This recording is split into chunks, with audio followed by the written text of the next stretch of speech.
Unplugged with Nicki Marie, week 3, season 3, 33, lucky number. Hello. Good morning, Frankie Ray. Good morning. How was your week?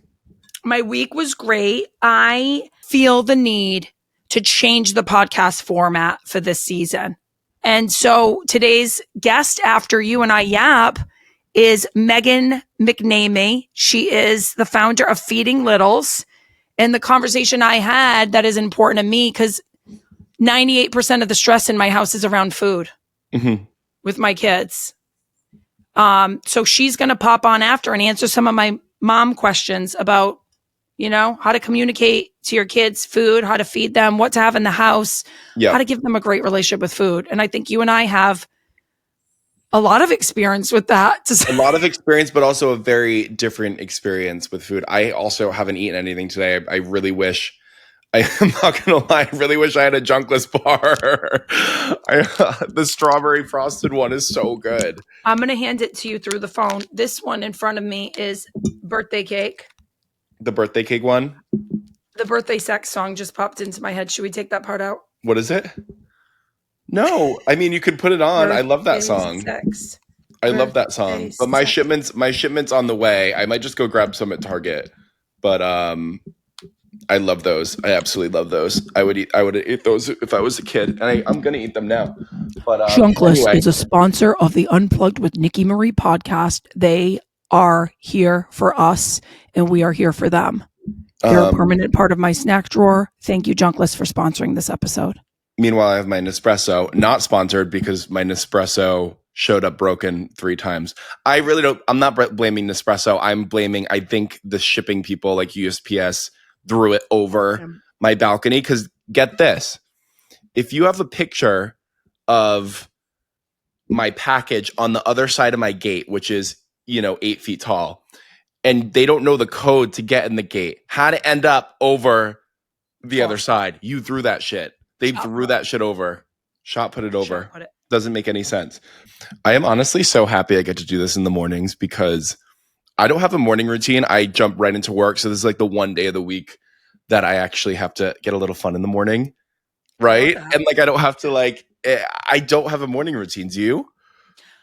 # morning routine sounds great, but there is no, I think I have a routine and it goes out the window as soon as I'm bored with it.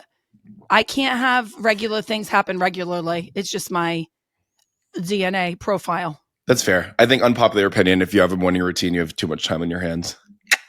Or you have a brain that's organized. Yeah, that's true. I'm type. What type is that? That's type A that has morning routines?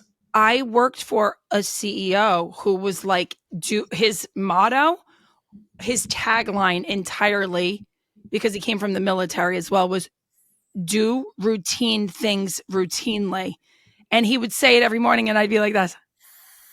Because I have no routine things that I do routinely. I don't. Aside from pack my kids' lunches and make my coffee. So there is but nothing. Routine, but I'm saying nothing for you, like the journaling or the meditation or the breathing exercises or that kind of morning routine.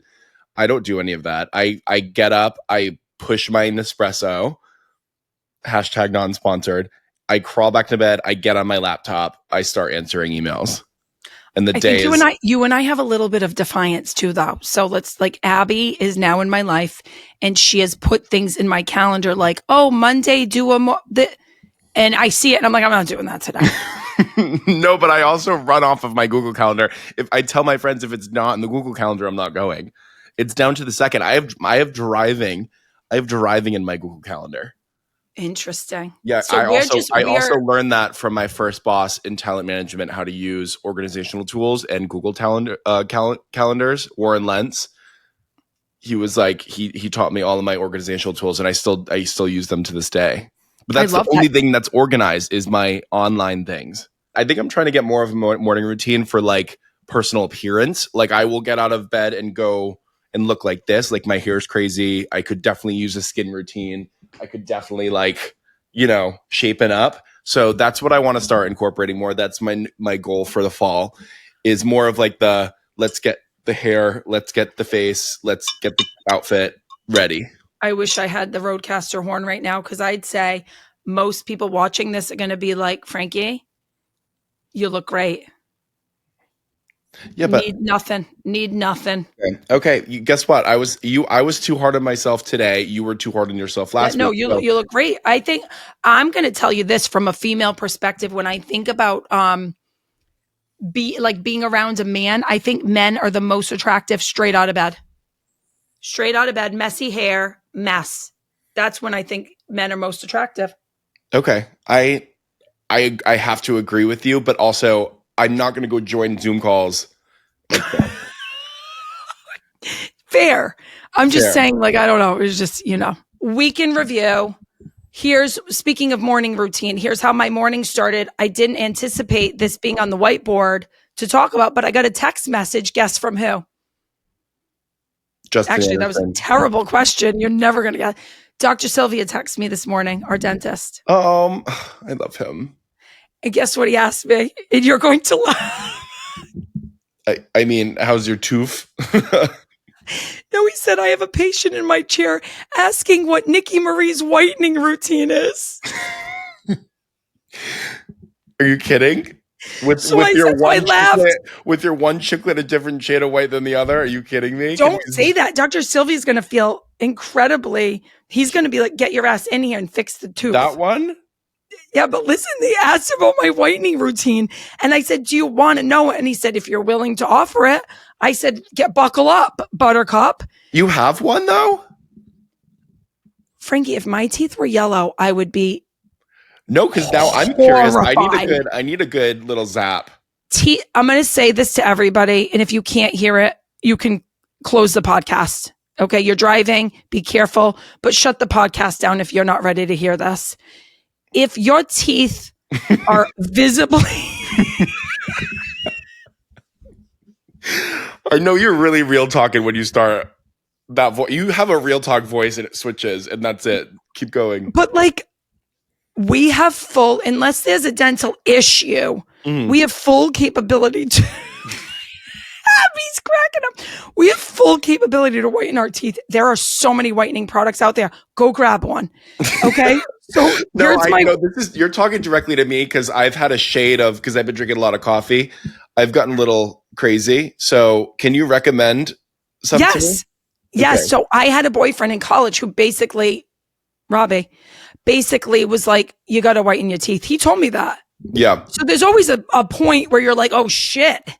So he was like, I'm at I think he handed me Crest white strips and I was like, what's this? He's like, the fucking whitening strips. I'm at the shit point. Like, it's like when you go to a rave and there's like a black light and everybody's like teeth are white in the black light at Lasergate. And then you smile and you're like, it's okay, so hear me out. I'm going to very specifically go through the routine. There are no paid nothing here. Okay. This is just my life. No, I'm taking notes. Okay. I'm buying all these things after. I'm going right to CVS. Frankie, I'm dead serious. And mom is going to be very upset when she hears this routine. She's like, it's toxic. It doesn't agree. You got to pick your toxins. Okay. I try to start off with a whitening rinse. When you see the whitening rinses in the rinse aisle, those are meant to be before you brush. Okay. So there's a Crest whitening. There's a Listerine whitening. You go with one of those and you pre-rinse. You spend time with that in your mouth, swooshing it around. You spit the pre-rinse out and then you brush your teeth with, is it Colgate Total Opta? It's the one that's all red. The full box is red. And the most toxic, probably the most toxic one on the market. Most chemicals. And I brush with that after. And then I scrape my tongue. If you have yeast on your tongue, you need to leave the building. Brush your tongue or scrape your tongue. I am very big on this. Mm-hmm. Hygiene. My house is a mess over there, but hygiene is a different ballgame. Okay. Yeah, that's super fair. You were the first person. And then floss picks. The ones, the Grin. They're Grin brands, and they have the double-sided ones because they really get the junk out. Okay. And then maybe once every 2 months, a white strip to the face. Dude, every time I floss, which needs to be more often, so much blood comes out of my gums that like a shark knocks at my door with a briefcase going, hi, I'm doing a house call. Frankie. What's going on? Like, It's bad. So I've been trying to get Hold into on. better. No, What? hold on. Be dead honest. How often do you floss? God. Oh God, be honest. I mean, Jay, you might have to close right listen. the I other. mean, it really goes by the moon cycles at this point. Like I'm telling you, like sharks smell that and make house calls, and they go, we really. They go, knock knock. They come out of the water. They go, knock knock. Smelt it from a mile away. What's going on with the gums? It's just like I gotta get better with it. And then they did I got the water pick, the water one. It almost took my effing eyeball out one time when I came home a little tipsy and I shot it and it went in my eye. That shit is dangerous. I bet there's one person out there missing an eye. I know, absolutely, from a water pick. If people have a water pick, they know exactly what we're talking about. Yeah. I think there's somebody out there missing, That's and a sport. I would love them on the next podcast to go over why flossing is bad for you. We're gonna be person out there who has one eye, one eyeball. My uncle, You can grab a my uncle grin Jim in pick. the army because he lost his right eye. You can grab a grin pick. Mom tried buying me the Young Living floss. Gets stuck. You ever have floss get stuck in the tooth? Stuck between the back teeth, and then you rip it out, and there's a piece of the floss jammed in there. Listen, Worst day. that's a unique experience because I don't Tight have that teeth. many flosses under the belt to talk teeth. about that. But anyway, They I'm have buying tight teeth flosses. I'm going to buy all these products and here's the situation. I'm going to do them and we're going to do a before and after of my chompers. Please do. Okay. So anyway, guys, I'm giving you the pep talk. Whiten the teeth. Go whiten the teeth. It will start the fall off so much better than it started off now. It's dying. Okay. What about you? I mean, this week, I wrote 3 things down. I wrote my morning routine, which I wanted to talk about because I wanted to vent about it. I talked about wallpaper in my house because if you have lived in an apartment where everything is white and gray, and you can't take it anymore, you have sourced options for not painting. And I have sourced, the peel and stick wallpaper. Oh, I bought some. It took me 1 hour to get one singular strand from the corner to down. I have never been more frustrated in my life. I think I'm going to have to download TaskRabbit. No. You know what we're going to do? We're going to put it out there to the world right now that if a brand wants to come do your background for your podcast, it will be showing here every week. It will be showing here because I have my room right now. The wallpaper selection is great. It's just one strip going down my wall in my bedroom right now. Yeah, no. So have TaskRabbit do that as a he put his wallpaper up. And then TaskRabbit has been talked about more in the past week than ever before in my life because of the mattress. Yeah, I would say things that I swear by for the house. Have you ever heard of these like little hanger things that you can hang the TV with without doing the whole mount? Oh no! No, it's Nicki. It's night and day. Have you ever mounted a TV? No, and this Jeff is not used to do that. This is not an ad TV yep. mount. I have a TV sitting against one of my walls right now because I'm like, I don't even know how to do this. That was going to be a TaskRabbit. So this is no. You're going to order this thing, nails no stud. It's frick. Where I gotta find it. Oh yes, easy. This one, hang smart, easy install, no mount. These things. These little 2 things will mount a TV with 4 nails, so you don't have to do anything, and it hangs up to 100-inch TVs, and it takes 10 seconds. You're kidding. Crazy. Wow. It's crazy. Okay. It's crazy. What's it called? Just in case people let me look that up. No, I swear to God, this is not an ad. It is Hang Smart. These things, Hang Smart. On Amazon? What's the name of the product? Is Hang. They're $40. And it will hang a TV, especially for renters too, because it only makes the whole of 4 nails. Wow.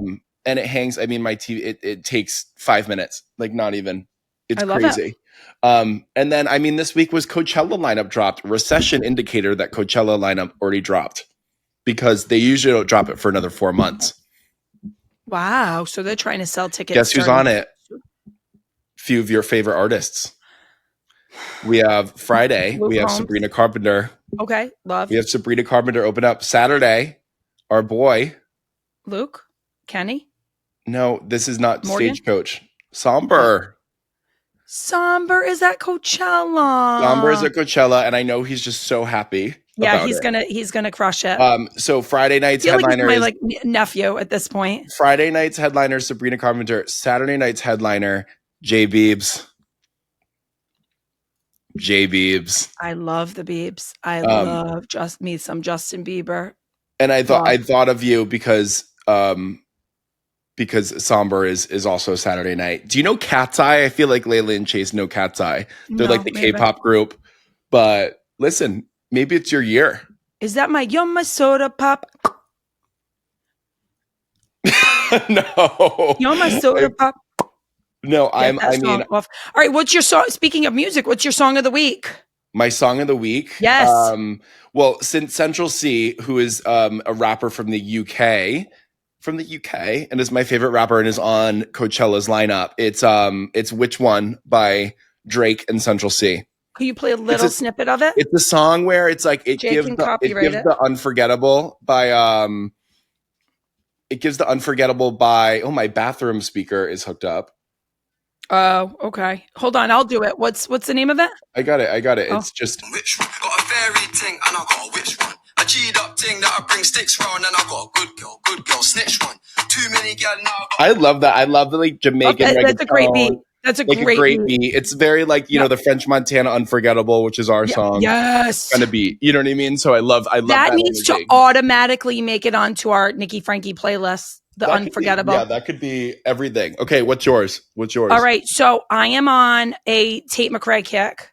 Yeah, she's awesome. She is smoking hot. I am so impressed with her. Like, own that shit. Mm-hmm. Like, I want to get into a sandbox and have on a little something number and this. Sports car, I knew you were going to play it. How about her performance at the Sports Car? So Choice Awards? I think everybody's really coming in late to Sports Car. I mean, put anybody. I don't care. Like, me at my age, I could get in the shower, put that song on, and be like, fucking... because it's giving you all the stuff that you fell in love with, like in the early 2000s music. It's giving the Brit, it's giving the pop, it's giving performance, it's giving everything that it's giving me. Give me my 26-year-old body back, and I will rule the world. And I agree. And I will rule the world. I agree. I didn't want that for me when I had it. I covered it all up in the 90s. Now I'd be like, fucking. That was the theme song of my, it came out when we were in France and that was all we played over and over and over. It was Sports Car and the guys were like so upset and me and the girls were all just jamming to Sports Car the whole time. It's a banger. It's a banger. I have a clip from when Abby went to the show in Boston. She sent me the clips. I said, that girl, guys want her, girls want her. Good for her. Tate McRae. It was so good. And she's stunning in person. I saw her a few weeks ago and she's just Abby's shook right now. She's incredible. Well, she lives in, I'm not going to say where she lives, but I have a friend that lives in her building and I was over in that building hanging out and she was also in, the little lounge area. And I'm like, I want to go have a drink with her at Crew and just be like, girl, love this for you. Love this. Auntie style. Okay. Snack fixation of the week. Snack fixation of the week. I've been on a health grind. I've been eating probiotic gummies is my fixation. Wow. So the good thing about having, because I'm just trying to it's been a summer of that's a snack fixation though? Like that's, I don't, I mean, so the good thing about having an apartment that's very small is there's no room for junk food. There's really no room for shit. So I've been eating a lot healthier in the past few weeks living here because I just don't have room to have anything. Okay, but like, give me something other than the probiotic gummy. I have hard-boiled eggs. I'm a Wendy bodybuilding fridge right now. I have a row of egg whites. I have a row of hard-boiled eggs that are ready. I have a row of avocados and lemon for lemon water. Okay. And I have turkey and chicken and veggies. And rice cooker is going 24/7. And that's my diet until Coachella. Wow. Okay. That's my Coachella diet. So do you hard boil your eggs or do you buy the bag of the Vital Farms pre-boiled eggs? For what? for your hard-boiled eggs? Do you buy them I boil hard-boiled? them. I get the big carton at Costco, and then I boil them myself. Okay, But listen, hence last week's egg. the rule We're of thumb gonna is when we've the moved on. Coachella lineup drops, the diet starts. Okay. Do you do like hot sauce on them? I don't see. That's also the things where this is my first time living in a new place. You don't think of everything you actually need, and I'm like, now I'm starting to do the sauces. The sauces is something like you don't really think of that's first round. Yep. Like you think of essentials, toilet paper, paper towels, spices. Now I'm thinking, oh shit, ranch, sauces, hot sauce. The hot sauce that I recommend for hard-boiled egg, it's the only way I eat them, is the what's the lady on the front? The Cholula. Yeah, I know Yeah, what just you're talking about. little Cholula, yep. Yeah. And then I Mamacita. usually off with your head to the yolk, but I like the white. I don't eat yolk. Listen, I don't either. my I'm like, egg get yolk phase, out of my sight. I am not in the egg yolk phase as we discussed. However, it's a delicate balance and It's cycle. a fine line. Yep, You could have one bad moment. One bad moment done with eggs for the month, and I have 24 eggs in my fridge that need eating. So one bad moment, it's over. Well, this is perfect leeway into today's guest. Okay. Today's guest is just what we're doing differently this week is we're Nicki and Frankie yap. And then I get curious like a cat. And I'm like, here's the shit that I'm thinking about. Why don't I invite somebody on to discuss it with me and share it? Because other moms are thinking the same thing. Is I want my kids to have a good relationship with food. And I want to talk to somebody about it because Layla is 5th grade. She's going through those early changes in body before the growth spurt. And I'm trying to not be like, you got to cover your stomach or you got to wear a bra or you can't wear that shirt and don't eat this and don't eat that and you got to eat this. And I'm just going to own it. Don't shame me. I'm going to own that it is really hard to be the mother of a daughter when you know what you want for her. It's like a matter of getting there. Yeah. So that's where Megan McNamee is coming on next from Feeding Littles. And we're going to talk about mother, daughter, kids' relationship with food. Megan McNamee is joining us now from Feeding Littles. I posted a video a few weeks ago talking about how I so want my daughter to have a good relationship with food. And in the world today, we are stuffed with misinformation, overinformation, fear-mongering. And I just wanted to talk to an expert in this field. And that's where some of my audience members were like, Megan from Feeding Littles. Megan. So we slid into each other's DMs and it was like, yes, let's have this conversation. I love it. Yeah. We actually got tagged a bunch and then we were like, all these people are like, you need to talk to her. You need to talk to her. And I'd seen your content and always loved what you did. And I was like, oh my gosh, well, I feel like now this is something that's relevant for us to collaborate on. So I'm so glad to be here. So tell me about you, because I know you have almost 20 years expertise in intuitive eating. That is a big topic. My brother and I we had 2 different understandings of what it meant. Yeah. And then you teach families and kids about nutrition. Yeah. So I actually, so I'm a dietitian, and when I was in grad school, deep into my disordered and weird relationship with food, I had a professor at USC that I was TAing for, and she started talking about, she said, what if you ate 1 Hershey Kiss extra a day? How many pounds would you gain? And it was a joke, actually. It's not a bad ending to the story.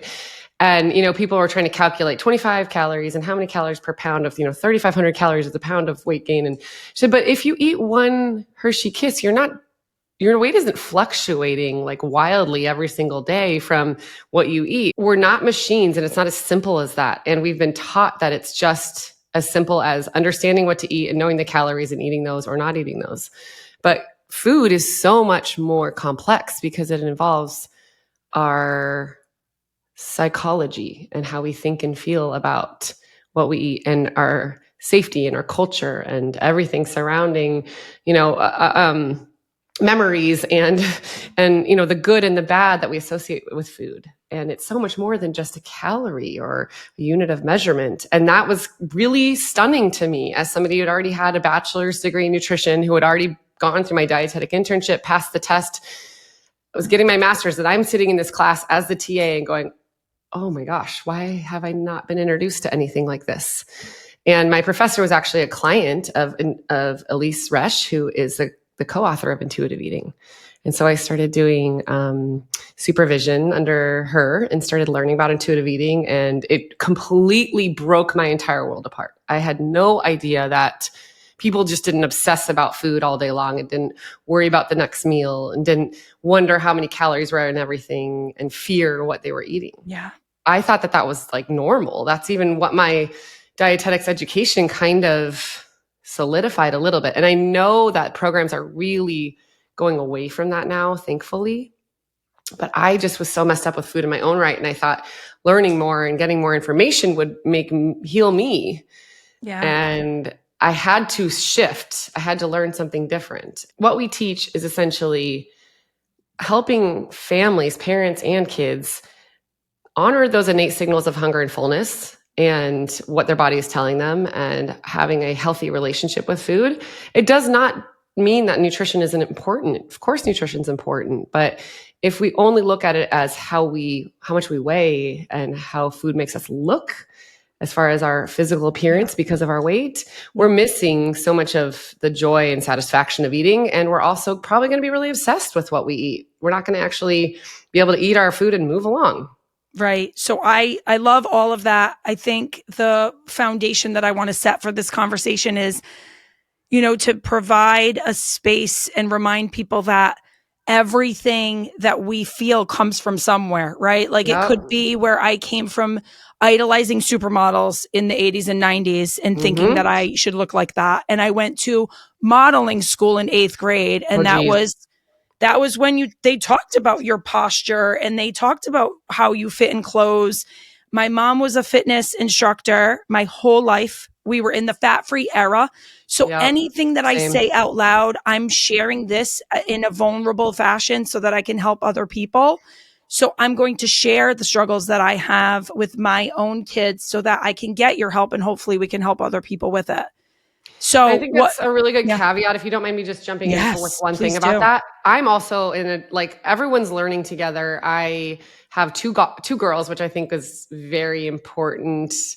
Like it was great for me to have girls. My first fear when I actually was pregnant with my first was like, how am I going to protect her from diet culture? How am I going to protect her from what I experienced? I was so scared of that. And if you share, I think we all need to remember we're all victims of this. We live in a house that's divorced. You and I talked a little bit about the dynamics of that. We live in a house that's ADHD. So there is no one size fits all to anybody's house when it comes to food.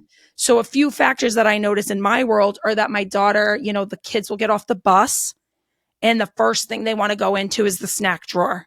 Yeah. And that shouldn't be a negative thing. No. So my thought is, what's there? I'm never going to have food accessible to them that I'm like, you can't have that.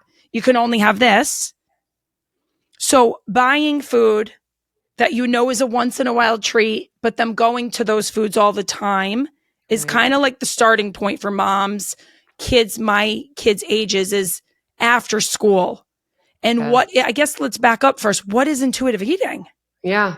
Well, and I want to talk about that after school phenomenon because that is a thing. So intuitive eating is essentially kind of reconnecting with the innate signals that your body is telling you about how much and what to eat and finding peace around food so that you're not obsessing over it. It's kind of quieting the food police in your head. It's allowing yourself unconditional permission to eat. And it's a way of kind of healing from the culture that has taught us that we are only as good as our weight and that we must control our weight through what we eat, and that that eating should be something that that is you only deserve joy and satisfaction out of food if you don't weigh a lot. It's really complicated, right? What we're taught about bodies and weight in very subtle ways.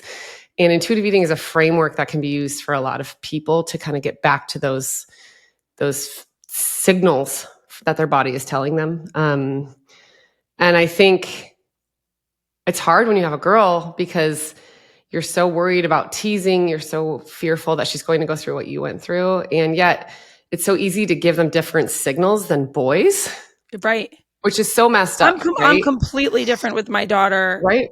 Versus it's easy to do that. Food. And it's not because you don't love her and it's not because you're trying to minimize her power. It's because you're fearful. You're scared. You don't want her to have like bullying or, social ramifications for her weight, or just not understand how food might affect her body. And I think that's so normal. Of course, you feel like that. Our culture has taught us that. Right. That's what we've experienced growing up as well. So I do want to kind of emphasize the fact that no matter what time you get done with school, whether it's noon at preschool or 3:00 in elementary school or 5:00 because they had something after school, they are going to be starving. And just as kind of a reminder, your home is like a safe place for them. That's kind of the place where they can just like come down many notches. Right? Oh, I'm aware. Breathe. And that's when all the socks get thrown everywhere and the crap goes all over the place. But it's also the place where they feel kind of like they're most, hopefully they're most relaxed and they're most safe. And food is part of feeling safe. Having enough to eat is part of feeling safe and comfortable and taken care of. And so when you come home, like think about it for yourself. If you come home from a long work day and you're just stressed and frazzled and starving, because they are actually starving at that point. They're growing. Maybe they had PE or they had sports after school, whatever. Ravenous. Like my kids' school in kindergarten starts. And also holding it together all day.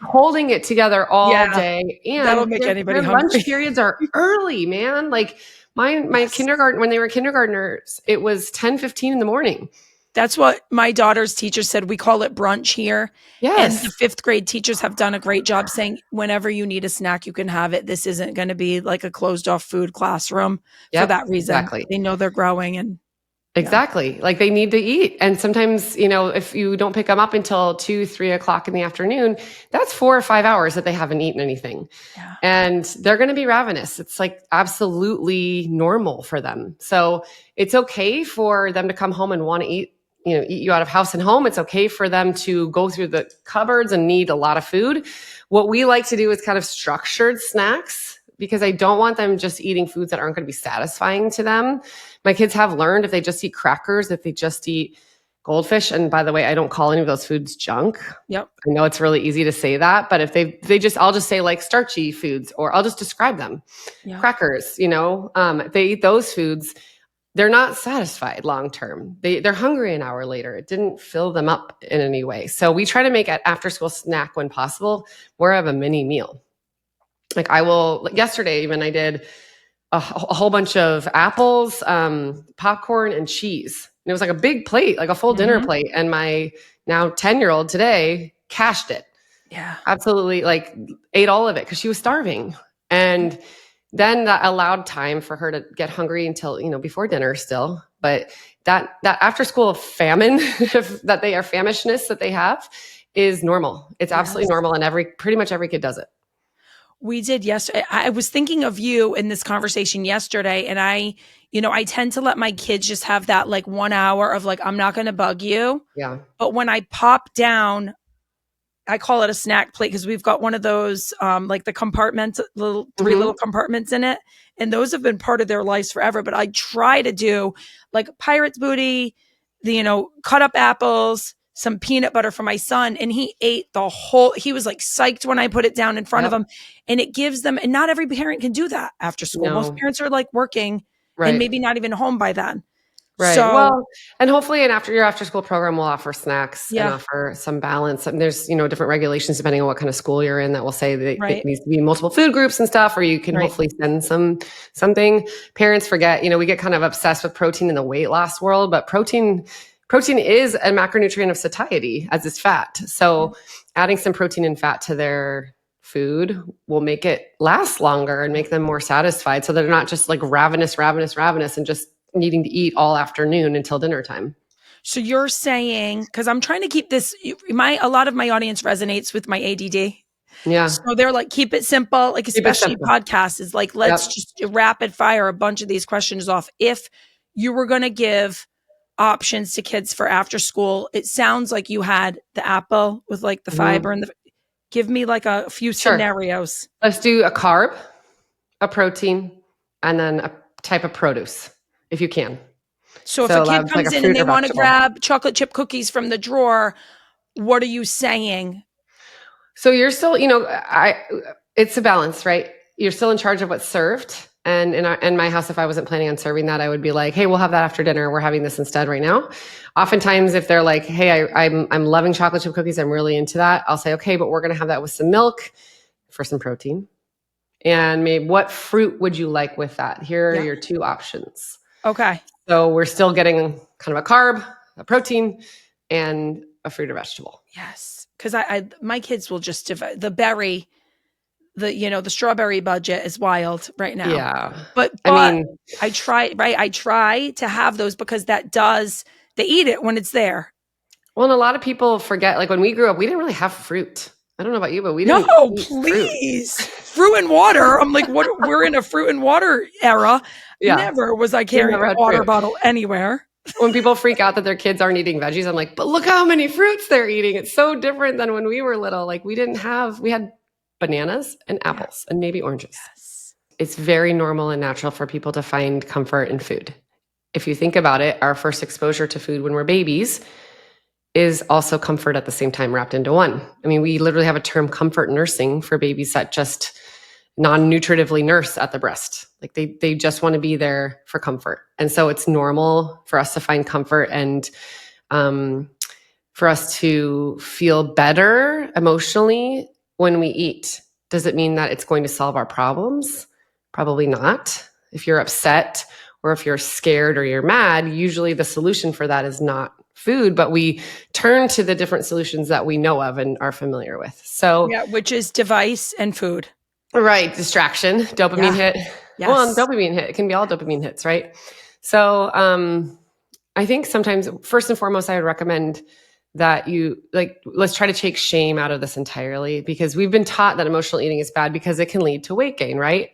And so that's, I think, where the fear comes from. If you had a kid that would just never gain any weight, you might not be worried if they were eating emotionally. And that's what's a tricky thing to kind of admit to ourselves. But it's so important to make sure that we're not saying, hey, you shouldn't be eating that. I know you're not hungry. I don't, we want to instead connect with them and be on their team and say, what's your body telling you right now? What are you actually feeling? Are you feeling body hunger or are you feeling like brain hunger? Is your body actually needing food or do you just want to eat? And sometimes having those conversations, probably not near your son, especially if he's not one to do that, or if you're not going to do it with both of them, is good. Kind of having it, privately with her in a non-shaming, non-judgmental way. Like, hey, I've noticed that sometimes when you're upset, you tend to want to eat more or eat when it seems like you might not be hungry. Tell me about that. Is that happening? Do you think that's something that's going on here? Because you know what? That's so normal. And I just want to talk to you about it. And see what she says. Because it might be the case, or she might be really freaking hungry. When they go through puberty, girls can gain 40, 50 plus pounds. Yeah. And it's normal. Right. Like their normal growth trajectory is like 40 or more pounds. And they have to eat a lot of food to get there. Yeah. So she also might be starting a growth spurt. Yep. Okay. So I love they need to eat a lot of food to get there. But when you see them choosing the same typical usual suspects of the high sugar count, that seems to be the tendency here. And my brother and I talked about earlier is like, I used to be the same way. So I think when you see yourself, right, it's hard. That makes it harder because I'm like, I was there and thank God I didn't have devices and all these distractions and I was playing outside. So it's like we tend to go into like making it about us. Right. That's and the hard what part. They have different in the world was they don't have the neighborhood where they're playing till dinner time and they're, they've been working out and they don't have sports every night. So you're like, there's a lot more sitting around. There's a lot more distraction. Do they even realize what they're eating? Right. So the sugar count and teaching them about the importance of gut to brain, like how much do they understand at 10, 11 years old that's going to resonate with them versus be like, Mom, enough. Well, and that's the thing. A lot of people think that if they just teach their kids about nutrition, that they'll eat better. Hello, if that were the case, all of us would eat better. We know a lot about nutrition. It doesn't mean we're necessarily going to put it into practice. And sometimes when we go really hard on the like, that's not good for you. That's not healthy. That's going to be bad for you. You're going to gain weight, or whatever it is, that actually drives them to that food even more. That's the problem. Like it now feels off limits. It's just like if I told you, like, Nicki, you can't have cookies ever again. You are cut off from cookies for the rest of your life. Or like you're drinking too much coffee. I'd be like, leave me alone. Literally, you'd be like, are you serious? You're not even thinking about cookies. And now you're like, I want a cookie. I want a cookie. Like we respond to scarcity with like hyperfixation, and we really want something we feel like we can't have. And so if our kids are told we're not allowed to have that, some people will do like sugar challenge, no sugar challenges, or like completely eliminate that from their world. But sometimes it makes us want it even more, and makes kids want it even more. Yeah. So regarding kind of what you're bringing up, we do have a rule in our house that we try to eat without devices, eat without the TV, eat without phones, because it's getting back to being able to connect with our bodies and connect with each other. So do we watch movies sometimes and eat pizza on a Friday night? Absolutely. But majority of the time, like when we're having snacks, we're having that kind of thing, we put away devices. And that means my device too. So if they're eating, I put my phone away as best I can, so that there's no distractions on the table. And we just kind of get in the routine of like, we're focusing on our food. Now, eating is inherently kind of boring. I know a lot of moms with young kids would probably disagree with me. Like, oh my God, I just wish I could eat by myself and have no distractions. But usually if you're eating by yourself, you're going to get your phone out. You're going to get a book out. TV is going to be on. Yep. The act of just eating with no distractions is pretty boring. So that's where connection comes from. That's where like talking to each other, hanging out, being around each other is helpful. If you find that your kid is really like obsessed with their phone while they're snacking, hey, I want to have a snack with you. Like you and I talk. Let's talk about what happened today at school, or I want to tell you about whatever, and sit down together. And sometimes that helps them kind of get out of that mindless, just eating to numb, and more into their bodies and what the food actually feels like. It's funny because one of my favorite parts of going on vacation with them is the dining. Like the sit down. No, and I'm not talking character because people know I love Disney. I'm talking when we went to a resort with like nice restaurants, we sat down for the long meals together. Yes. And it was like, we talked about the taste of foods and we tried different things. We got excited about it. And it's like, I think parents want to do that every night. We had the vision going into parenthood that we would sit down every night and have family dinner. And now we're in the world of fast. Yep, holy crap, what am I making tonight? Yep. So is this something that, knowing that that's the world right now and knowing how many people can't resonate with sitting down all the time with their kids, is this where it's like we start with like one dedicated night? We start where we're at. Okay. We start where we're at. Like when your kids are younger and maybe you have the ability to get home from work at 5, or maybe you're, not working out of the house, maybe it's something you can do more regularly. But if it's like chaos, and I'm going to have 2 club volleyball players in a very short amount of time, and that's going to be absolute chaos. And we're just going to do our best. We can't do 100%. And I think that 100% mindset really comes again from like perfectionism and diet mentality. Again, like our quest for all or nothing. It's just really all shades of gray. Like food is not all or nothing. No. And going into parenthood is like we could before becoming parents, we could control all the things in our world. We had this picture perfect image of what motherhood would look like. Yep. And now we're here and we're like, hello, send help. I don't know what I'm doing in these arenas. And nobody knows what they're doing, which is the best part. Honestly, Megan, when I say that, it's like I have a lot of intuitive motherhood in me, but food and devices are the 2 things that I'm like, I need to just keep learning. Yeah. And I think it's also because, first of all, devices are new. That's a totally uncharted territory for all of us. And food, we're probably going to do differently than our parents did with us. We're not going to handle food the same way we were taught. Yep. So my mom had nothing in the house. Yep. It was all healthy. And then I would go to my dad's side of the family and no one said a word to me about overeat. I overate. I ate and I ate and I ate and I ate. And then I'd get home to my mom and she'd be mad. Right. And then she'd tell me that's, you're constipated Right. Because I would get my system was so off. I'd get constipated after being there. Yep. And my mom, all I'd hear about is like the sugar intake at dad's. And she wasn't wrong. No. But it's like, how now do I give this somewhere in between? Right. Where do we find the middle ground? So, Yeah. in your case, do you remember why you wanted to eat so many foods at your dad's? Like, what was the motivator for you? I just loved food. Loved snacks, food, sugar. My grandmother was a baker on my dad's side. So that was also an emotional bond. We would bake together. There would always be fresh baked goods. And I also got applauded by my grandparents, both sides, of how much I could eat. It was like a celebration. Like, this kid can eat. Yeah. Oh, Yeah. another crepe. I'm going to keep them coming. And it was like, it was like, right. It was some kind of a pressure externally.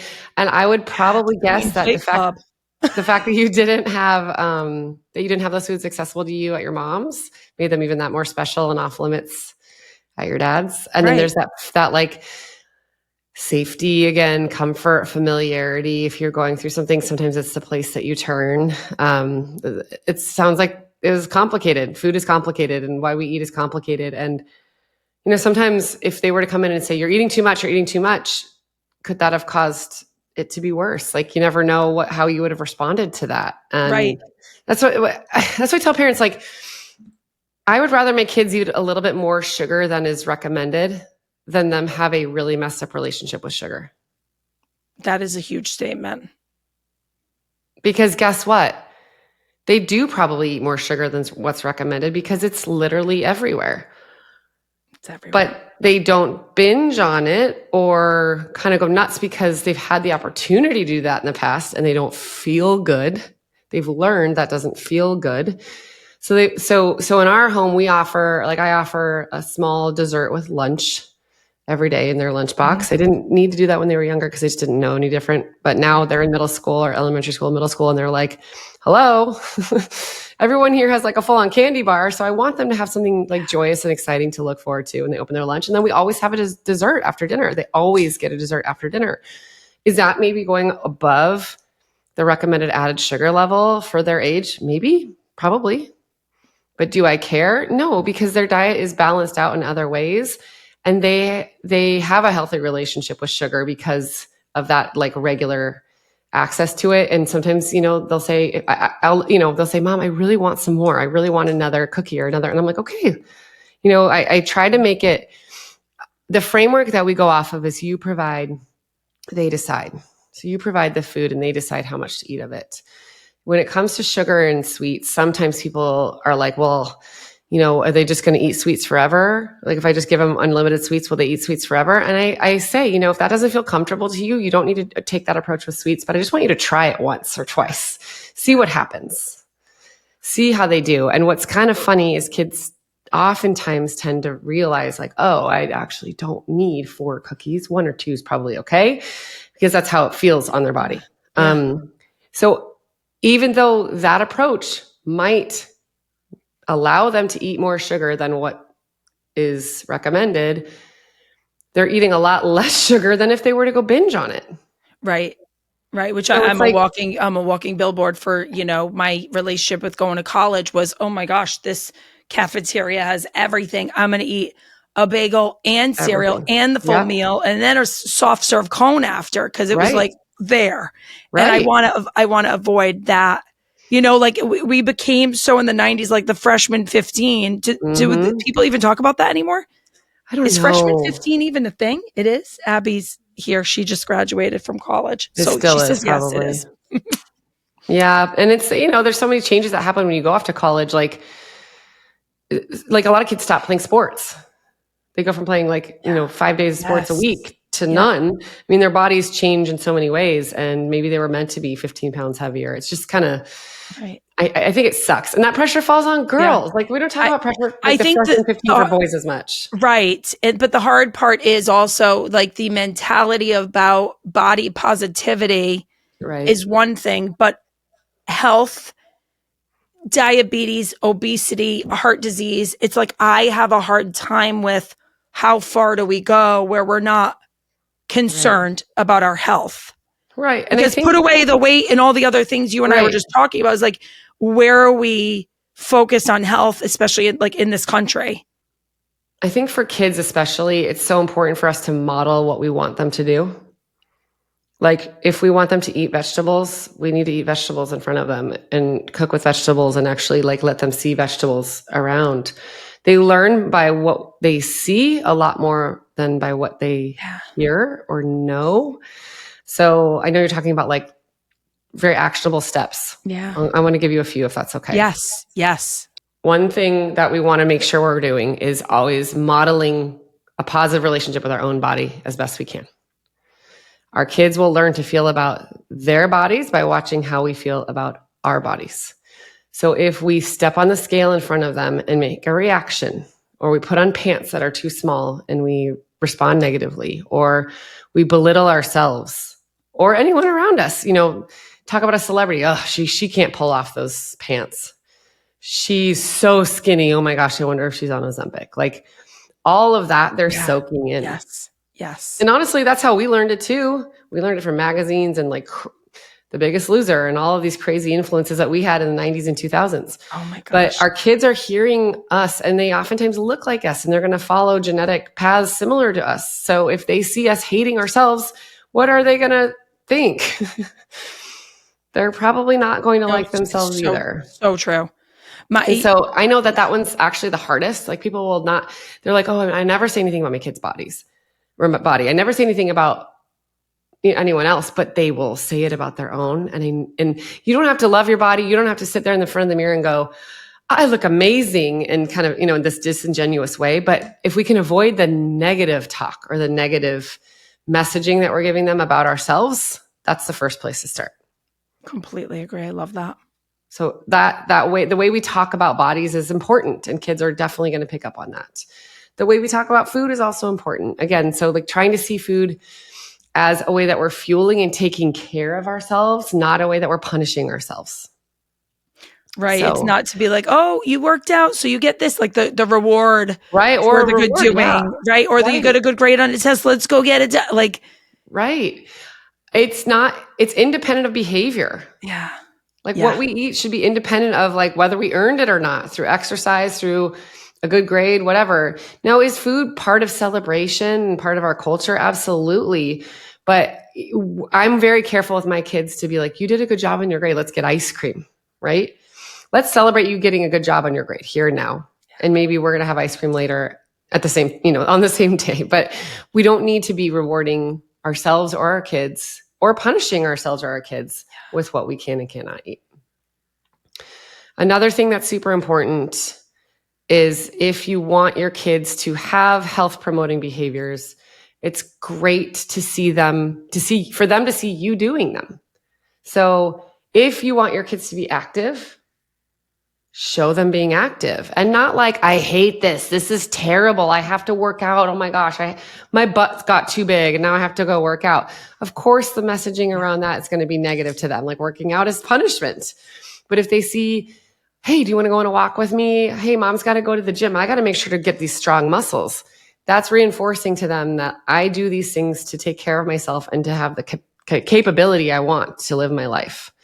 So it's funny, like people that work out at home start to notice their kids will come in and try to pick up the weights and do it with them, right? My kids, we went for, it was like over an hour walk the other night. And my kids, we had some issues at the house. The tensions were high. And somehow, some way, my daughter and my son, like they wanted to go for a walk. Yep. And we ended up walking to one of the schools, being on the playground, admiring the sky on the way home. And like, that's the stuff that they always see me enjoy.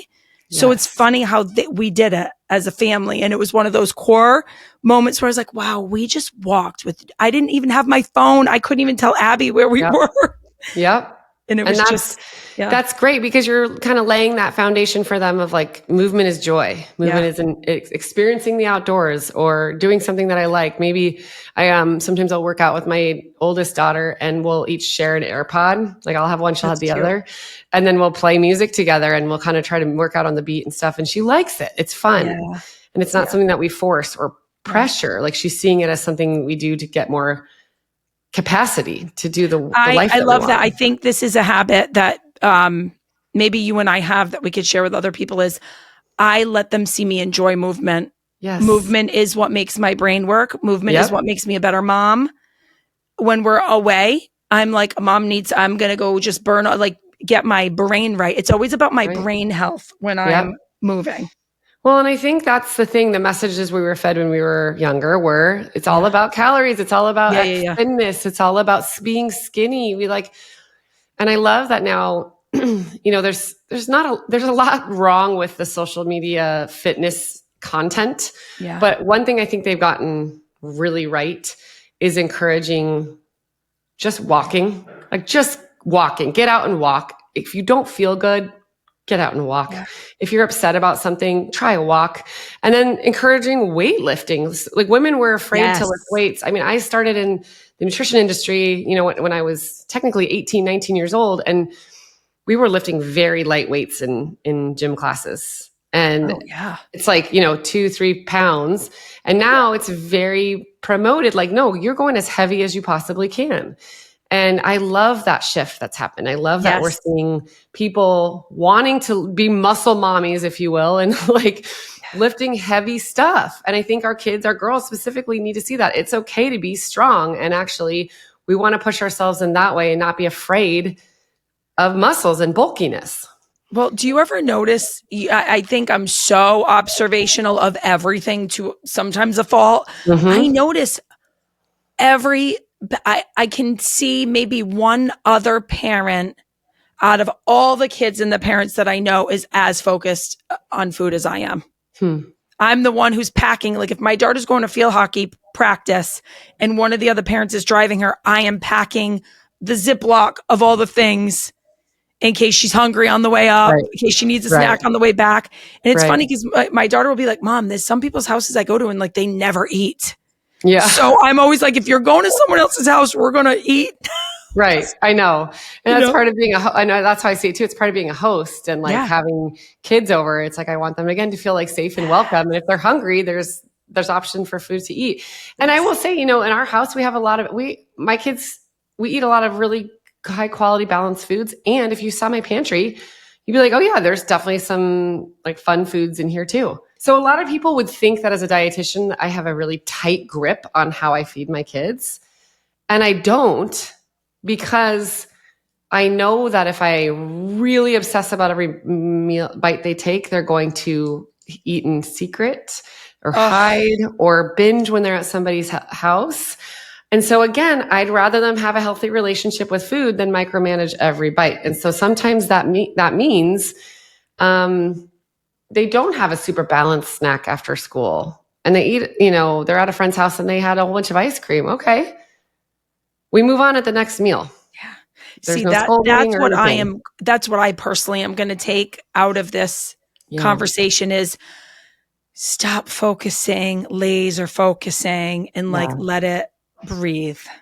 Because I already know I'm doing all of the right things as far as what I'm providing and how I'm showing up for them and how they see my relationship with myself and food. So I have to take the microscope off of obsessing over it.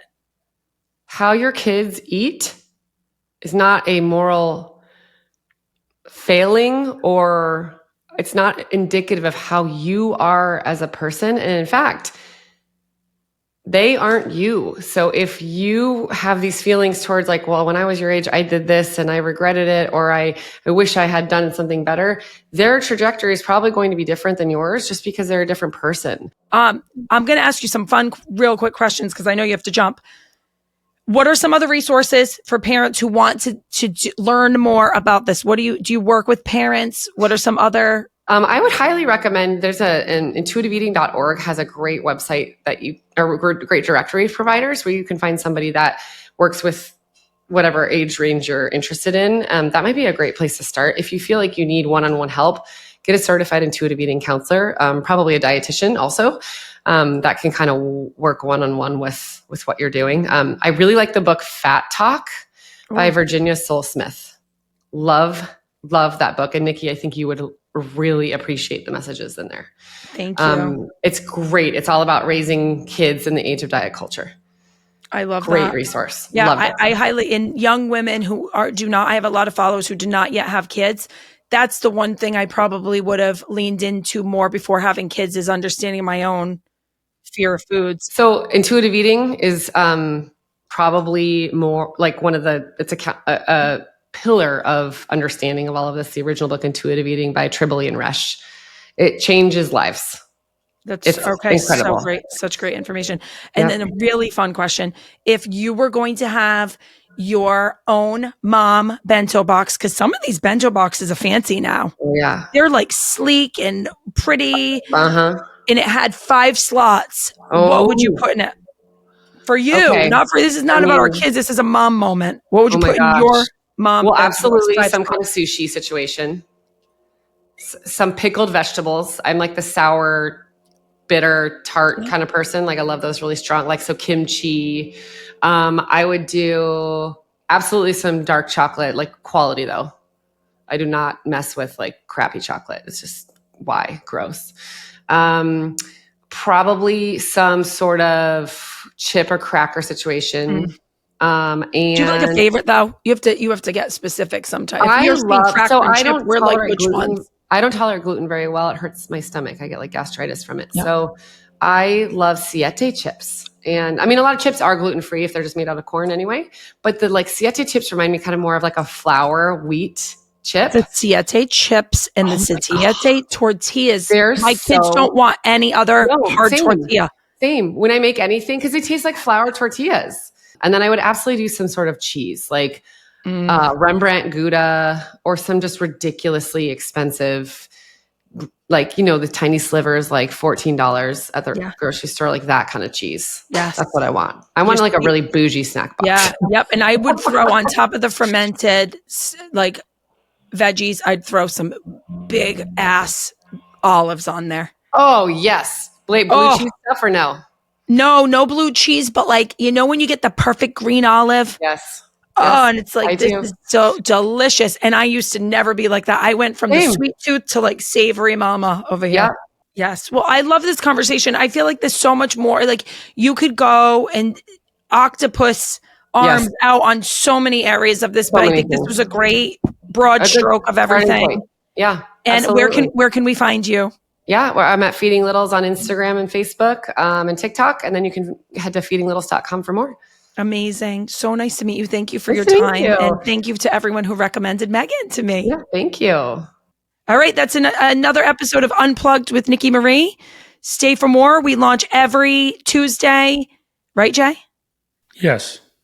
New episodes every Tuesday. Keep this part in. We launch new episodes every Tuesday. And I don't know what else to say. We're going to go. Peace out. Now I want a bento box.